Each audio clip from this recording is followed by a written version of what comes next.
We're free. We got to get off the throne.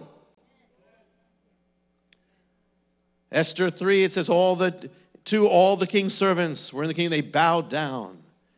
That nature. And you see it throughout history. The Caesars required people to give them homage. Haman certainly does. Stalin demanded homage. Hitler demanded homage. Saddam Hussein demanded homage. They all put their picture, their image up. They blasted it all over their land, that people basically would worship them. But remember what happened? Daniel, he's there in Babylon, and he's told, you bow down. Bow down. And Daniel, as a man of God, said, I cannot bow down. I will not bow down to anyone but God. The Maccabees had the same issue. The whole nation was apostatizing, going after the gods of the Greeks as they were being persecuted to do this or you die. And they said, we will not bow down to any other god but God. We will not. And I want to show you something. You see the nature of it firsthand. Turn to Luke for a moment. You can keep your place in Esther if you can, but turn to Luke. And I want you to see this, because this is like exposes it right up front. At the beginning of Luke, the beginning of the ministry of Messiah, chapter 4. Yeshua, Jesus, full of the Ruach HaKodesh, the Holy Spirit, returned from the Jordan, and was led by the Holy Spirit, or the Spirit, into the wilderness. For 40 days he was tempted by the devil.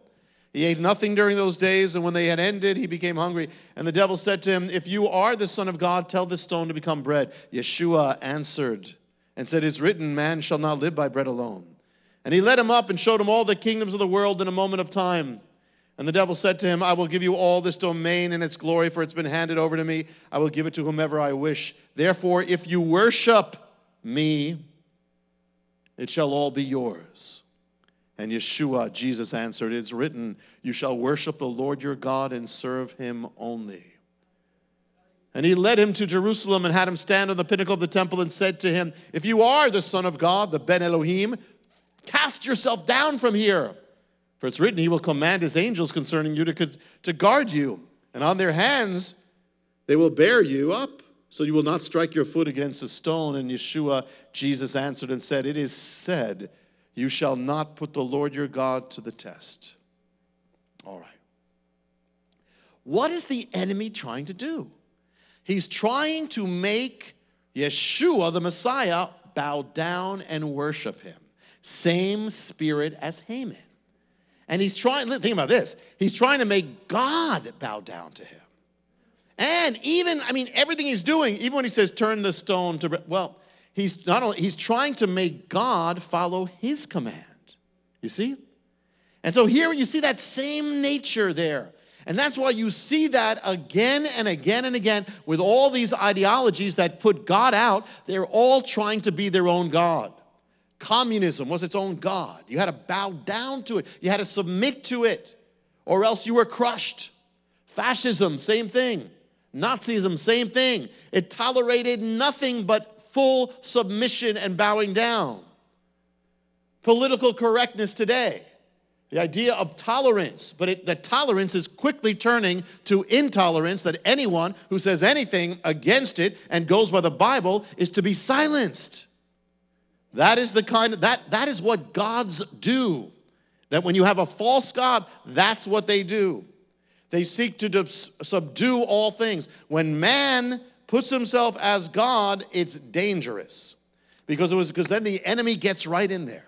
If you have a Supreme Court or any government that recognizes no God above it, not God above it, it becomes its own God. And so here is the enemy. Here is Haman. Here is a picture of the enemy, the anti-God. And you have the same picture of the Antichrist. It says we're told to worship the beast, all of them.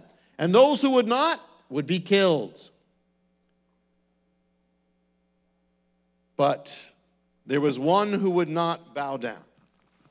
In the book of Esther, it is Mordecai. And it says, but Mordecai did not bow down or show him homage. and Haman was full of wrath. Now it says something right there.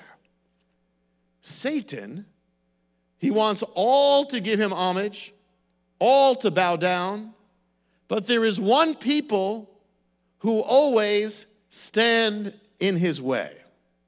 More than any, and there's another side to this I'll share on Sunday that has to do with everybody here, but historically, more than any, one people who are always in the enemy's way, and that is the children of Israel. Because number one, they were told to have no other gods before them. So they could not bow down when everybody else was bowing down to these things, these false gods, they could not. And so they never fit in. Antiochus, who's another foreshadow of the Antichrist, Antiochus, the Greek leader who wanted to stamp out the Jewish faith, he said, I'm going to make all the world, all my kingdom shall be one people. And he did that, and there was one nation that stood in his way. Which one? Israel. Israel always stands out because it goes against the purposes of the enemy.